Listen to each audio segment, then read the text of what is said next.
In this class, we will prove that close to 50% catalytic efficiency is possible with hula hoop shapes, and hopefully some of you will believe the end of the oil wars is near. The rest of you can call me a charlatan or demand even more proof. In the end, scientific truth and profit will govern what the grandchildren are taught. I became obsessed with enigma when I learned the moon does not spin, and that in 1958, milk cost a lot more than oil. The milk-oil enigma has been resolved, and now there may be a resolution for the moon enigma. Of course, you may believe whatever you want. I was taught the moon does not spin because of a miraculous collision, and because of the tides, the moon would one day crash into the earth.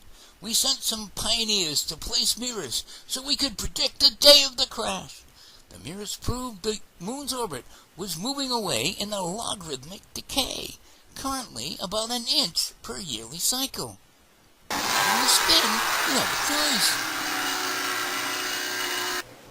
I have flicked many coins and noticed that the sliding scoot slows down to a point where a boomerang effect is triggered. Spinning slows and some other stuff, causing polarity shifts is triggered. Eventually, heads or tails is stabilized, and the hula hoop falling down effect starts.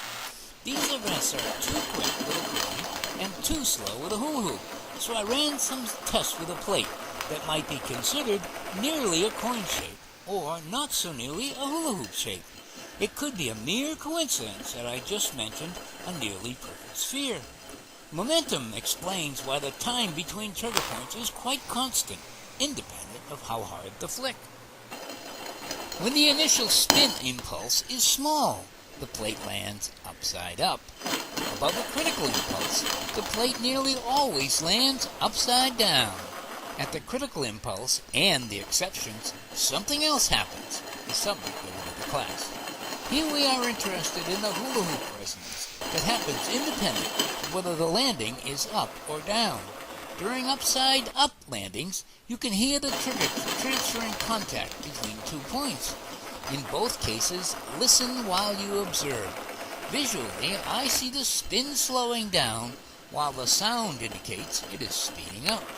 The only term I have heard to describe the hula hoop reaction is swash. I am not sure if the swash would be the sight or sound. For those with skills and tools and time, use your plates to calculate the energy of spin and swash and determine the catalytic efficiency from the rates of decay. With unlimited funding, investigate the contact point and compare it to the path of the moon. While the plate is shaped more like a coin, it seems to fall more like a hula hoop, with angular momentum changes causing it to behave like the moon. Let's look at one more enigma with a 50%.